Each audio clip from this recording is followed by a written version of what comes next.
Appreciated. Neil Erickson is giving our message tonight. He is our song leader. He is our head of music ministry.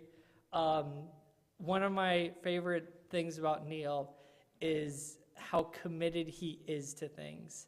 There was a time in Fargo, we were both at Fargo Baptist Church, and Neil would bike to church because he cares. He's healthy. He knows that it's important to be healthy. And there was a church service, it was a Wednesday night service, that it was just downpouring. It was dangerous. I was scared to drive home. And I see Neil start walking out with his wheel ready to get back on his bike. And I'm like, no, you're gonna come with me. I had a small vehicle, but I'm like, no, I wouldn't feel okay with you going home like this. And he's like, no, I'll be fine. I'm like, no, I don't feel comfortable. So we took his bike apart as much as we could, shoved it in the back of my car, and I drove him back, and we had a great time of fellowship. But it's one of those things where I really appreciate that if Neil is like, I can do this, but you know what? If we want to do it another way, I'm okay with that too. And so whenever I see you, Neil, I think about that story. So Neil, please come up and bless us with the message that you have on your heart tonight. Thank you for that intro. I guess I suppose I remember some of those stories. I may have been forced to get a ride home when it was actually below zero outside when I biked to church in Fargo as well. But we'll just ignore that for now. But I do just want to say that it's simultaneously a privilege, a challenge, an honor, and a great opportunity to be up in front of everyone bringing a message, and I'm grateful for the opportunity, and it's my prayer that tonight that we'll all be challenged and also changed through God's word, and that the Lord will be both honored and pleased with everything that's said here tonight. So to start things out, we'll turn to Zechariah chapter 4, is where we'll be in a minute. As I was praying about what to talk about tonight, there was one theme in particular that kept coming up, which was the topic of mountains.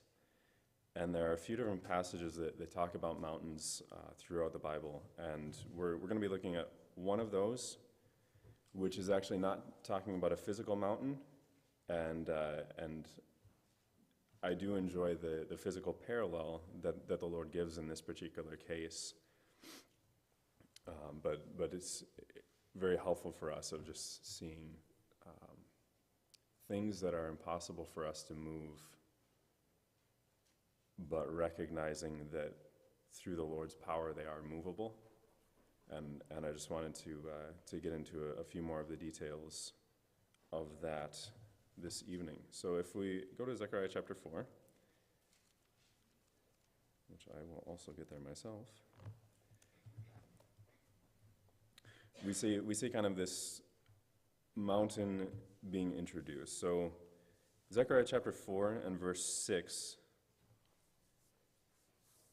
the Bible says that, Then he answered and spake unto me, saying, This is the word of the Lord unto Zerubbabel, saying, Not by might nor by power, but by my spirit, saith the Lord of hosts. Who art thou, O great mountain? Before Zerubbabel thou shalt become a plain. And he shall bring forth the headstone thereof with shoutings, and crying, Grace, grace unto it. Moreover, the word of the Lord came unto me, saying, The hands of Zerubbabel have laid the foundation of this house. His hands shall also finish it. And thou shalt know that the Lord of hosts has sent me unto you. For who hath despised the day of small things? For they shall rejoice, and shall see the plummet in the hand of Zerubbabel, with those seven. These are the eyes of the Lord, which run to and fro through the whole earth. So we'll get into more of the details of what the background of this is, but first I'd like to open in prayer. Heavenly Father, Lord, I thank you for your word. I thank you for just, Lord, giving us so much wisdom in your word. Lord, I do thank you that you just show us about that you created everything. And as creator, Lord, you know how everything works. And Lord, I do thank you that you give us some of that wisdom through your word. And Lord, I do just pray that tonight, Lord, that your Holy Spirit would be meeting with us, just having freedom in each person's heart, just to be changing us. And Lord, that you would just be honored and glorified throughout this evening. But not just tonight, Lord. I pray that the things that are said would be applied to each life tonight. Lord, I do just thank you again for this message, Lord. I just thank you for your word. And I thank you for the works that you've done in the past and for recording them for us today. Lord, I just thank you and pray this in Jesus' name. Amen. All right, so I'd like to just go over setting up the situation and painting a bit of a picture. We'll talk about a few of the points here that the Lord brought out as I was reading through these. But this particular scenario of the mountain that's being moved, we're going to talk about a few more of the details, and we have a couple of passages that we'll go to. So we're in Zechariah right now. We'll also be going to Haggai and the book of Ezra. Right now we'll turn to Ezra chapter 3, and this gives, I guess you could say, the historical account, more or less just the facts of what happened, without necessarily a lot of the spiritual side of things and the spiritual background to it. But if we start in Ezra chapter 8, we see a little bit of the background. So if we just read in Ezra 3:8, now in the second year of their coming unto the house of God at Jerusalem, in the second month began Zerubbabel the son of Shealtiel, and Jeshua the son of Jozadak, and the remnant of their brethren, the priests and the Levites, and all they that were come out of the captivity unto Jerusalem, and appointed the Levites from 20 years old and upward to set forward the work of the house of the Lord. So what's going on here is the nation of Judah specifically, they were taken into captivity, and they were sent back by a king of Persia named Cyrus. And he specifically gave a commandment to rebuild the house of the Lord.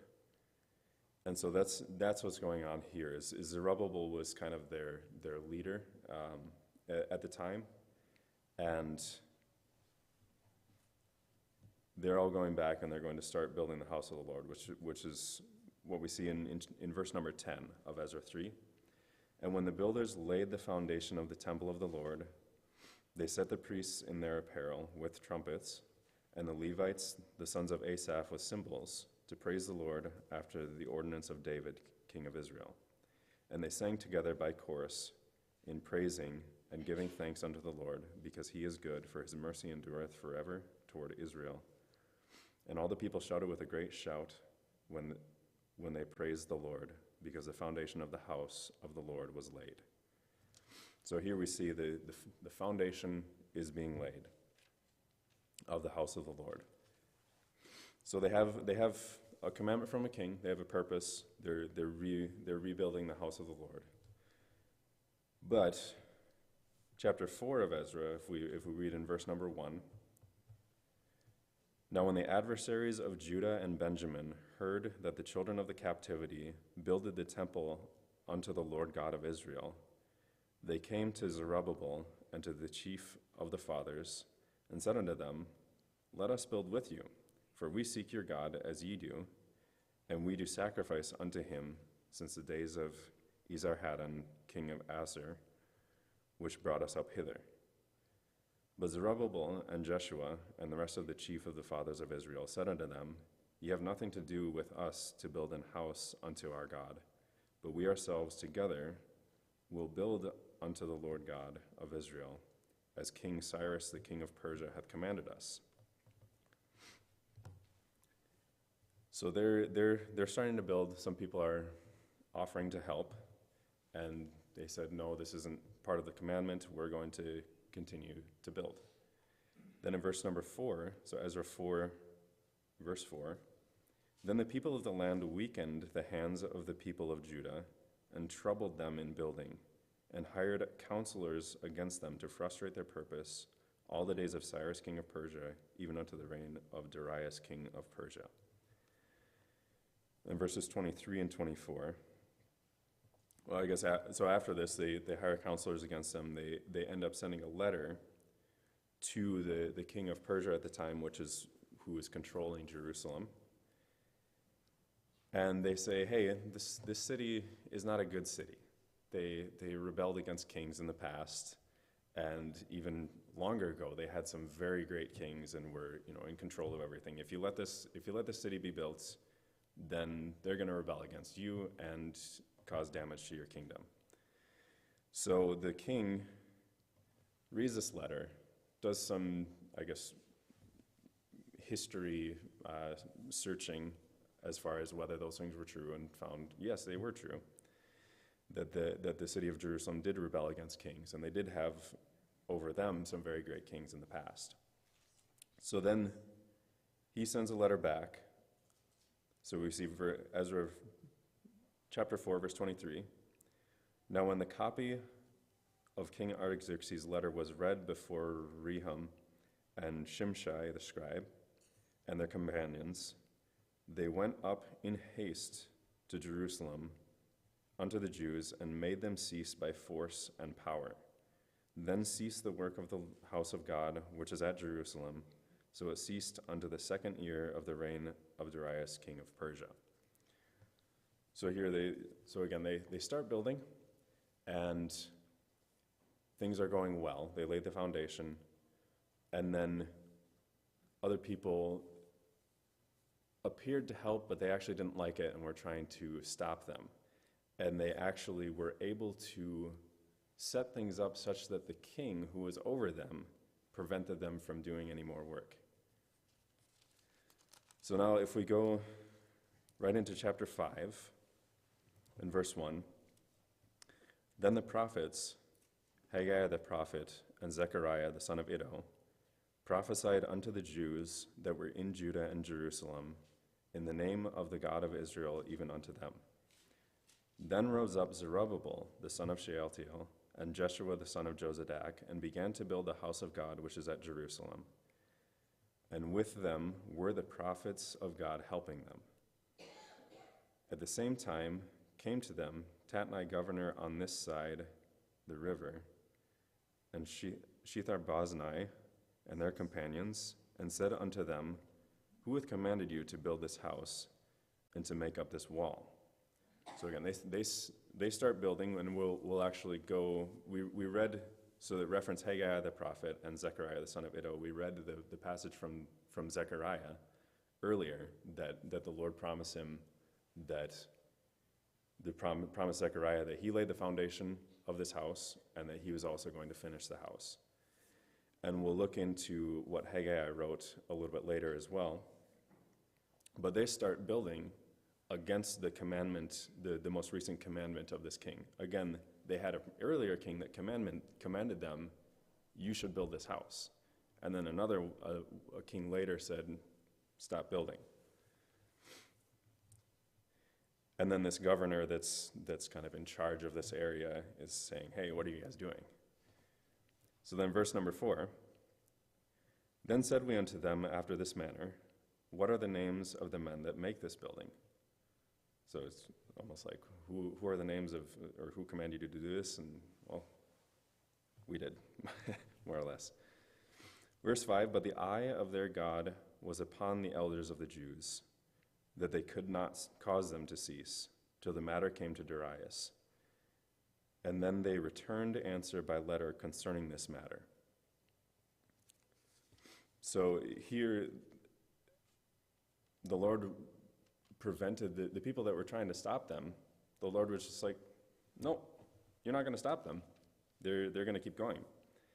And the word, the people that were in charge over there, this governor, sent a letter to the king again. Search was made, and basically the Jews claimed, hey, we had a king, King Cyrus, that told us to build this house. So go and look for yourself. And that's where we pick up in chapter number 6. So chapter 6 of Ezra, verse number 1. Then Darius the king made a decree, and search was made in the house of the rolls, where the treasures were laid up in Babylon. So again, they're searching for, were these claims by the Jews that Cyrus commanded this house to be built? Was that true?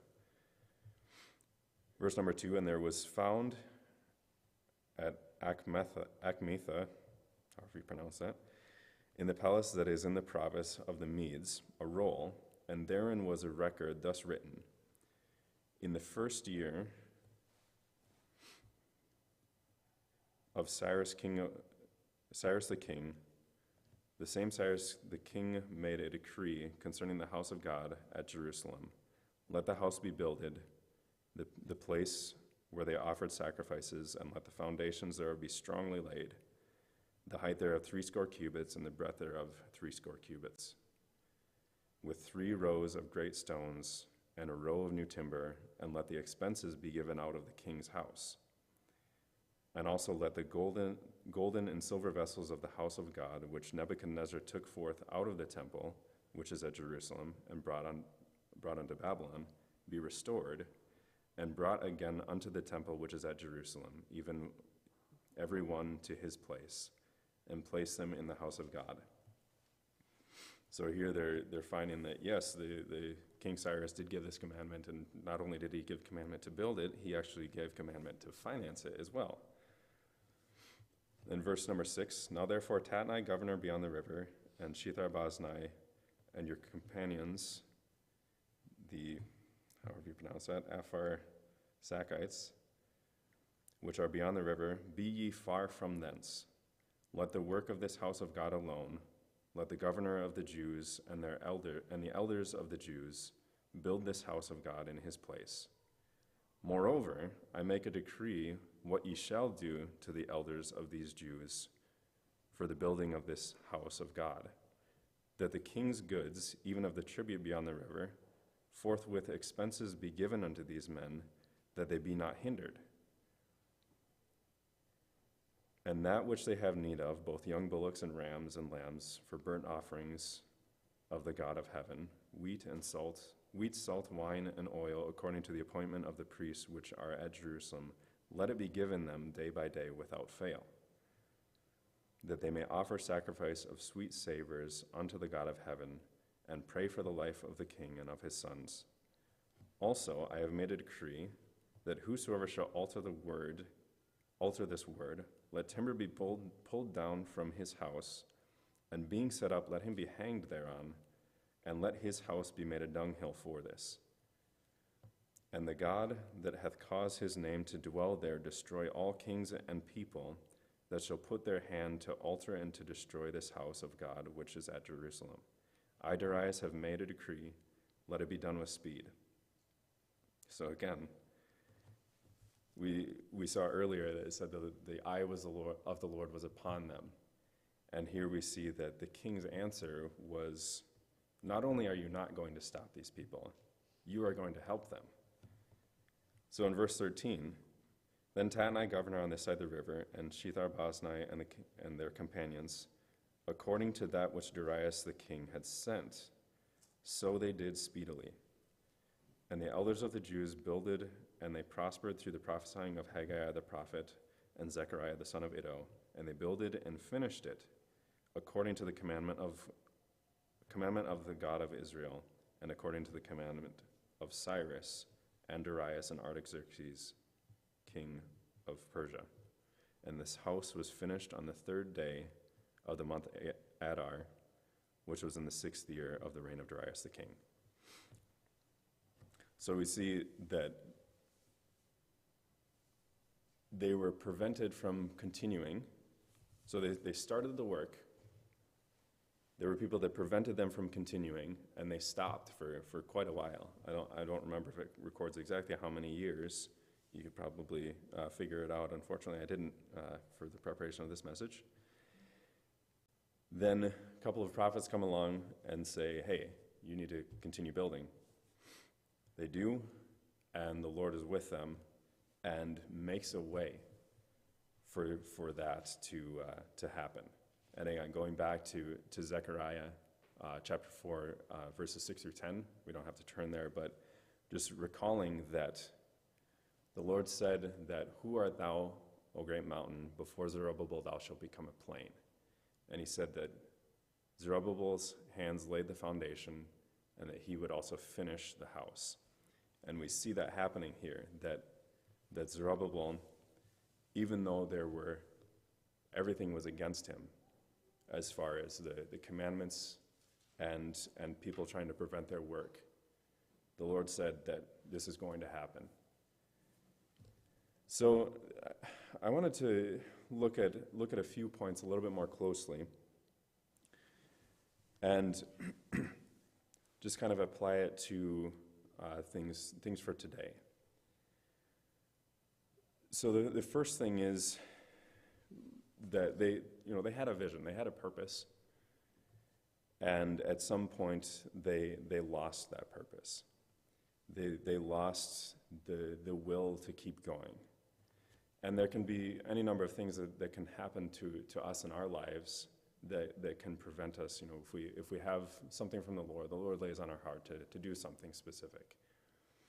And we start going down that road, and something hinders us. So in this case, the something was other people. There were other people that were actively getting in their way, discouraging them, who knows what they were doing, if they were pulling things down or trying to prevent materials from getting to where they needed to be, or it's not clear exactly what they were doing. We just know that there were people that were hindering this work, to the point where they sent letters to the most powerful person over them to prevent them from continuing. So I guess a few notes as far as what happens to us. I think even simpler than that is just plain laziness sometimes. We're focused on ourself, we're focused on our comfort, we're focused on being happy, whatever the case may be. And so we're changing our focus away from what the Lord wants us to do, and we're getting sidetracked with other things. Or we could have misplaced priorities. Again, this could relate back to what we were just talking about. It was focusing on yourself. Our priorities are getting more on what do we want to do and what will be good for our comfort. It could be discouragement. Obviously, the Jews that were working on the house of the Lord, they were certainly discouraged by other people that were trying to prevent them. Of course, the discouragement can come from without or within.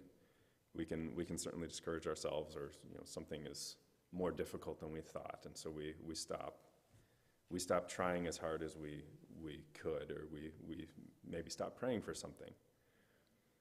But there's one other thing that kind of hit home for me when I came across it, and that's the conclusion that something can't be done. And I think that this probably affects myself, probably other people more than I would like to realize or like to admit. And we see something. We see that the Lord would get glory from something happening. But we see everything in the way. It may take a lot of time. We may not have the resources. We may not have the people. And so in our minds we conclude, well, I guess we don't have the people. We don't have the resources. I don't have the time. Therefore, I guess it can't be done. And we just give up praying for it. But no matter what the source of losing our focus on what we should be doing, we also see the effects of of losing our focus. So now if we go to the book of Haggai, which, if you don't know what that is, have fun finding it. But I think it's the third to last book of the Old Testament. So if you know where Matthew is, you can go towards the beginning from Matthew. You'll see Malachi, then Zechariah, and then Haggai.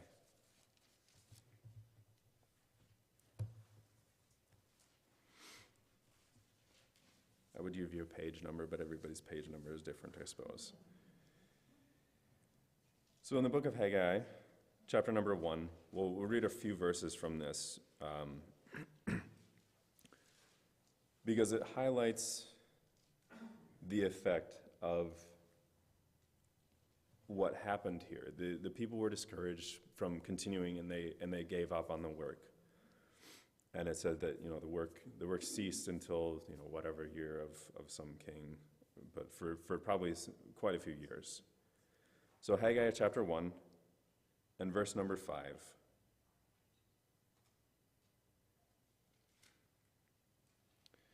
Let's actually back up to verse number 3.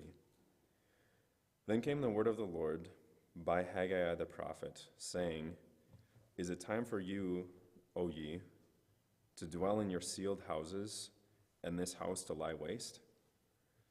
Now therefore thus saith the Lord of hosts, consider your ways. Ye have sown much, and bring in little.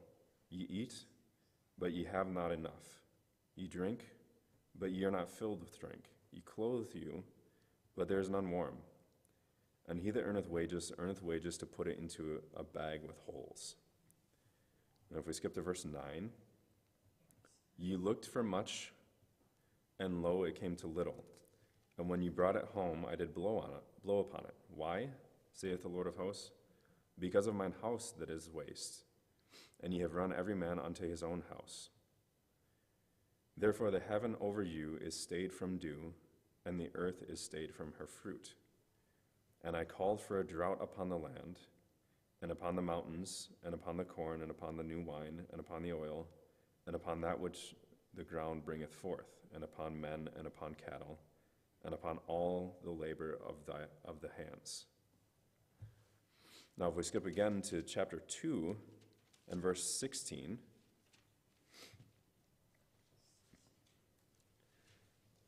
"Since those days were, when one came to an heap of 20 measures, there were but 10. When one came to the press vat for to draw out 50 vessels out of the press, there were but 20. I smote you with blasting, and with mildew, and with hail, in all the labors of your hands. Yet ye turned not to me, saith the Lord." So here, when the Lord is laying on our heart to do something, and we're not doing it, again, this is in the Lord's mercy that he does this, but he makes our lives miserable. And everything that we try just doesn't go well. And what he's trying to do, which he was, the people responded to it here, thankfully, but what he's trying to do is get our attention that, hey, you're trying to do these things, but this isn't what I want you to do. And so at that point, we have to essentially choose to seek after the Lord.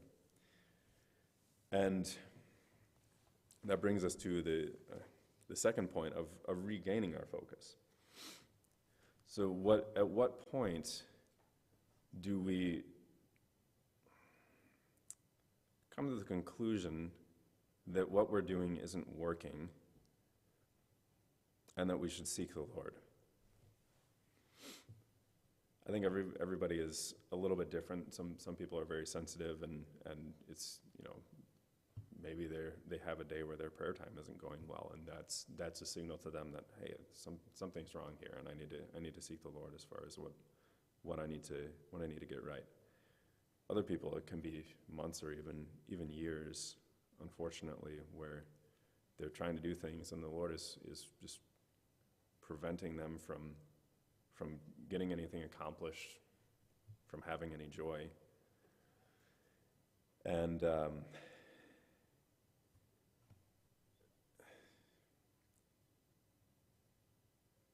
eventually, thankfully, if it gets miserable enough, there are some people that will turn. But it's what do you want in your life? How miserable do you want to be before you get to the point where, hey, what I'm doing isn't working, and I need to seek the Lord as far as what does He want me to do, and what do I need to change? So these people in this passage, they got to that point, thankfully. And we see, again, I think there are a couple of other passages in Ezra that we read where, so we'll use Haggai for this example, but in Haggai chapter 1, in verses 7 and 8, we see, Thus saith the Lord of hosts, consider your ways, go up to the mountain and bring wood and build a house, and I will take pleasure in it, and I will be glorified, saith the Lord. So they get a commandment. So they evidently were tender enough to receive this commandment, because when we skip to verse 12 of Haggai chapter 1, then Zerubbabel the son of Shealtiel and Joshua the son of Josedek, the high priest, with all the remnant of the people, obeyed the voice of the Lord their God and the words of Haggai the prophet, and the Lord their God, as the Lord their God had sent him. And the people did fear before the Lord. Then spake Haggai the Lord's messenger in the Lord's message unto the people, saying, I am with you, saith the Lord. And the Lord stirred up the spirit of Zerubbabel the son of Shealtiel, governor of Judah, and the spirit of Joshua the son of Josedek, the high priest, and the spirit of all the remnant of the people, and they came and did the work in the house of the Lord of hosts, their God, in the 24th day of the 6th month, in the 2nd year of Darius the king. So they responded and decided that, okay, this work, even though it's difficult, even though we're having hindrances, we're going to continue. And of course, they get encouragement in verse 13. Once they started to do that, the Lord said, I am with you. And maybe they needed that encouragement when, as we saw, Tatnai, the governor, came to them and said, hey, why are you guys doing this? And the Lord was just encouraging, hey, I'm with you, keep going, even though you're getting opposition.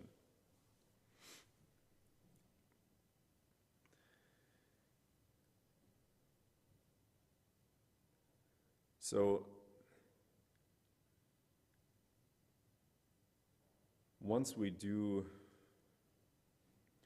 I guess I want to add to this a little bit. So the third point is with regard to,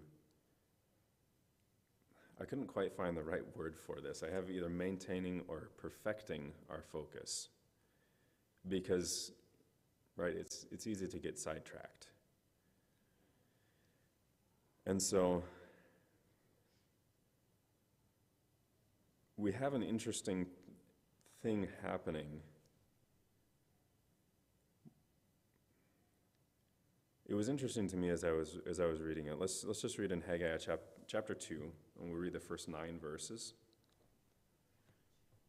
In the 7th month, in the 21st day of the month, came the word of the Lord by the prophet Haggai, saying, Speak now to Zerubbabel the son of Shealtiel, governor of Judah, and Joshua the son of Josedek, the high priest, and to the residue of the people, saying, Who is left among you that saw this house in her first glory? And how do you see it now?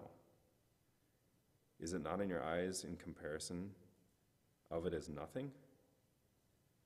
Yet now be strong, O Zerubbabel, saith the Lord, and be strong, O Joshua, son of Josedek, the high priest, and be strong, all ye people of the land, saith the Lord, and work, for I am with you, saith the Lord of hosts.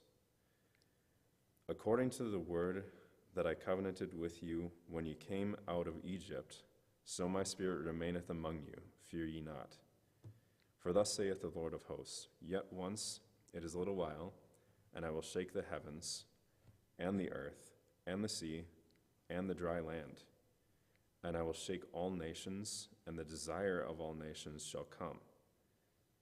And I will fill this house with glory, saith the Lord of hosts. The silver is mine, and the gold is mine, saith the Lord of hosts. The glory of this latter house shall be greater than of the former, saith the Lord of hosts. And in this place will I give peace, saith the Lord of hosts. So if you look at the timeline, so Haggai chapter 1 and verse 15 says that they, restarted the project on the 24th day of the 6th month. And then chapter 2 and verse 1 says in the 7th month and the 120th day. So it's roughly a month later. I don't know if this is exactly what was going on, but I was wondering if people were almost getting complacent, and they were almost thinking, oh yeah, we're getting there, it's almost done. But the Lord just points it out and says, no, it's not. Look at it. And those of you, apparently there were some that were old enough that saw the temple before it was destroyed by Nebuchadnezzar, and they were still alive after the captivity. And they could look at it and say, yeah, this is nothing special. And here the Lord is encouraging them, continue working, because I'm going to make the glory of this house greater than the glory of the first house. I'm going to make this building that you guys are working on right now better than the first one. And this is kind of, I guess there's a temptation to complacency in our own lives of things seem to be going well. But could they be better? And I guess the question that I have been asking to myself and that I'll ask here tonight, and we'll maybe talk a little bit about it, is what do we need to do in order to have, I guess you could say it, God's best in our life, that we are fulfilling what He has for us, and that we're not content with just okay, even if it's better than we expected.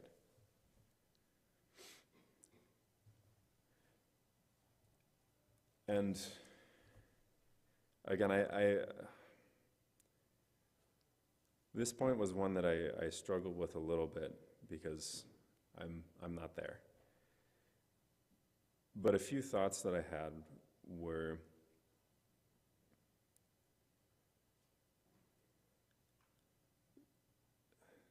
just developing diligence in the right things. As I was preparing for this message early on, before I really had a solid direction of this message, I was doing a little bit of research on exercise. And it was kind of interesting that some athletes, especially Olympic-level athletes, have kind of crazy training schedules as well as food intake. And typically, average person maybe, 2,000 calories a day on the high side. If you're not really doing that much, I think you can probably be close to 1,000 calories for some people, depending on what exactly you're doing. A lot of Olympic athletes were anywhere from, they would be consuming 3,000 to 5,000 calories, some up to 6,000. And even some, depending on what exactly they were doing, could be 8,000, 10,000, or even there were stories of some athletes that would consume 12,000 calories per day. So over 5 times the high side of the average person. But one of these athletes was a fairly well-known swimmer, Michael Phelps, which he apparently would train 5 to 6 hours a day for 6 days a week. So work that out, that's 30 to 35 hours of training per week. And he's estimated that his average caloric intake was 8 to 10,000 calories per day. But it's, I think, pretty obvious that the more exercise you get, the more food you would eat. And the application that I want to make to this is the spiritual application. There are a few places where it talks about eating God's word, and God's word being food. In one place it talks about God's word being more important than, I believe it was Job that said that it was more important than his necessary food. But eating, obviously, most people eat every day. But how much do we eat, and how strong are we? Especially if we're not exercising, how strong are we typically? The other interesting thing about when I was learning about Michael Phelps was if he didn't eat enough, he reported feeling sluggish. And so there's a balance of exercise and eating. And if we are just reading God's word, just consuming it, it's not really helping us to get stronger if we're not exercising. And so if we're not doing things like being involved, I guess I don't necessarily want to give specific examples, but the examples that I think of would maybe be being involved in ministry, witnessing to people. Certainly also digesting your food is important, and memorizing and specifically meditating on and studying God's word is an important thing, because if you're not applying God's word to your life, then you're still not going to benefit from it. But in order to get stronger,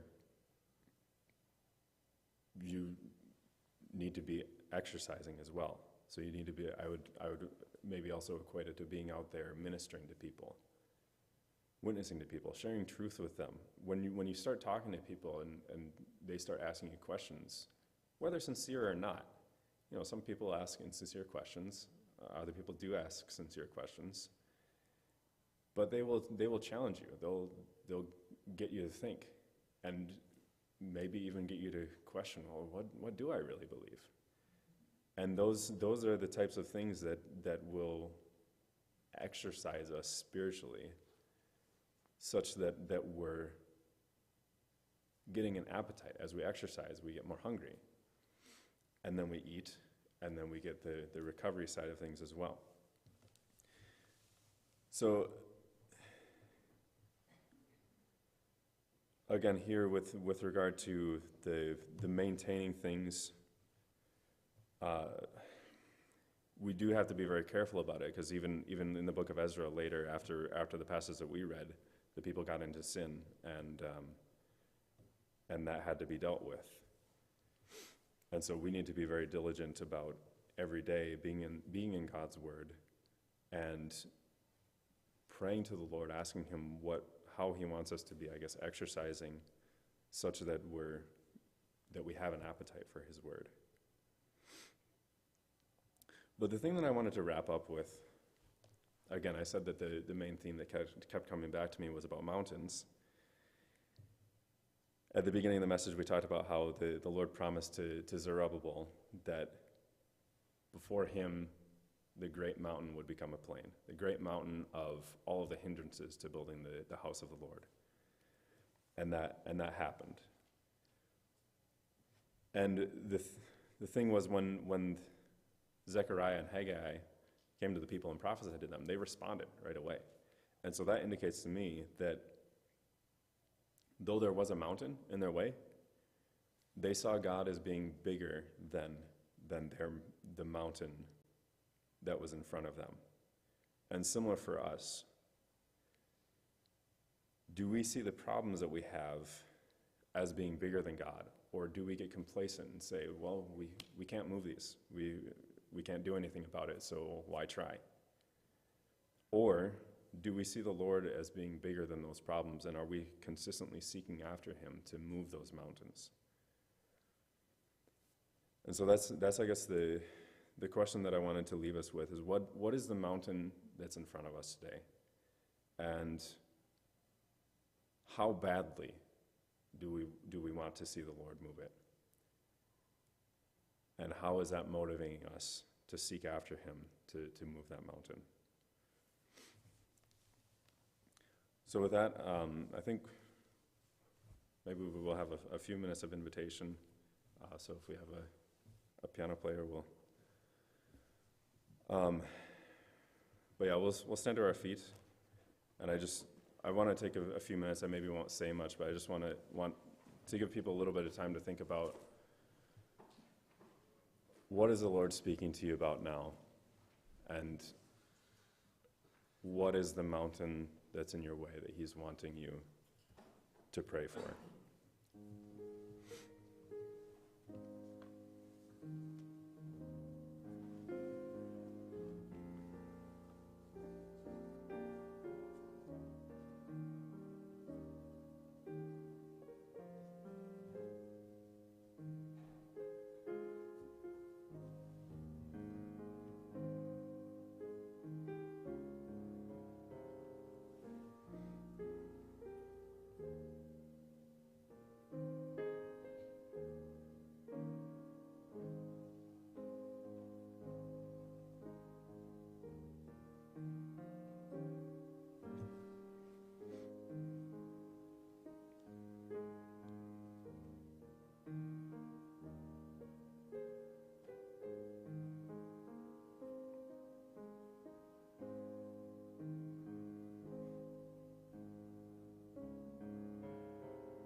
Heavenly Father, we do thank you for again for your word, Lord. I thank you for the message tonight, and Father, I do just thank you for meeting with us, Lord. I do just again pray for your word that has been preached, Lord. I just claim your promise that it will not return unto you void, Lord. I just pray that it would take root in each heart that heard these words tonight, and Lord, that we would just be seeking after you, Lord, that each heart would be just recognizing that you are bigger than every problem and every issue that we face. Lord, we just thank you for your faithfulness to us, Lord. Thank you for your greatness, Lord. Thank you for your word, Lord, that tells us of you. Lord, I just again thank you for your presence here tonight. And I pray all these things in Jesus' name. Amen. All right, we do have a song leader, so I'll turn the service back over to Trent at this point, and he will close things out. So thank you.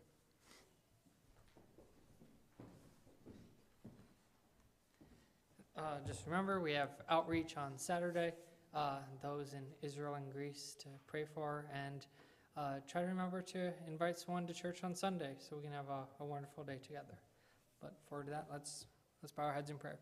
Heavenly Father, I thank you for this day. Lord, I thank you for the message that you laid on the hearts for the church for us to hear today. Lord, I pray that you would, as we leave, Lord, help us to focus on those words. Lord, help us to focus on how we can apply it to our lives and better serve you. Lord, I pray that you bless the rest of our week. I pray that you would continue to be on our minds and help us to draw near to you.